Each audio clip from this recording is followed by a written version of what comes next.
నేతకాని సామాజిక వర్గం జూన్లో పెద్ద ఉద్యమానికి సిద్ధమవుతున్నట్లు సాయిని ప్రసాద్ నేత ప్రకటించారు.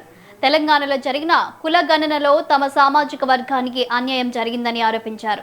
హైదరాబాద్లోని బాగ్లింగంపల్లిలోని సుందరయ్య విజ్ఞాన కేంద్రంలో నేతకాని విద్యార్థి సంఘం ఆధ్వర్యంలో రౌండ్ టేబుల్ సమావేశం నిర్వహించారు. ఈ భేటీలో కీలక నిర్ణయాలు తీసుకున్నట్లు ఆయన చెప్పారు.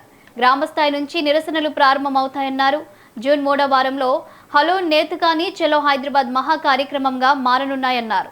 ప్రభుత్వం వెంటనే తమ హామీలను నెరవేర్చాలని డిమాండ్ చేశారు.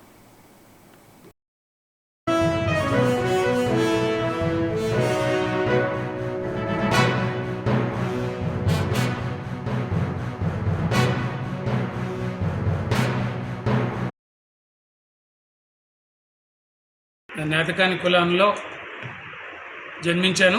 నేతకాని కులాన్ని మరి రాష్ట్ర ప్రభుత్వం 1,70,000 మాత్రమే చూపించడం జరిగింది. దీన్ని మేము తీవ్రంగా ఖండిస్తున్నాం. ఎందుకంటే ఒక పెద్దపల్లి పార్లమెంటు నియోజకవర్గ పరిధిలోనే మేము 1,70,000కు ఎక్కువ ఓటర్లమే కలిగి ఉన్నాం. జనాభా సంగతి ఇంకా దానికి డబల్ ఉన్నాం, 3 లక్షలు ఉన్నాం. కాబట్టి మొత్తం రాష్ట్రంలో ఉన్నటువంటి జనాభానే 1,70,000 చూపించడం అనేది చాలా అన్యాయమైనటువంటిది. ఇది కుట్రపూరితమైనటువంటి జరిగిన చర్యగా మేము భావిస్తున్నాం. మేము వాస్తవానికి రాష్ట్ర వ్యాప్తంగా మొత్తం 18 జిల్లాల్లో మేము గోదావరి పరిహా ప్రాంతంలో ఉన్నాం. మేము 12 లక్షలకు పైచిలకు జనాభా కలిగి ఉన్నటువంటి నేతకాని కులాన్ని కేవలం 2 లక్షలు కూడా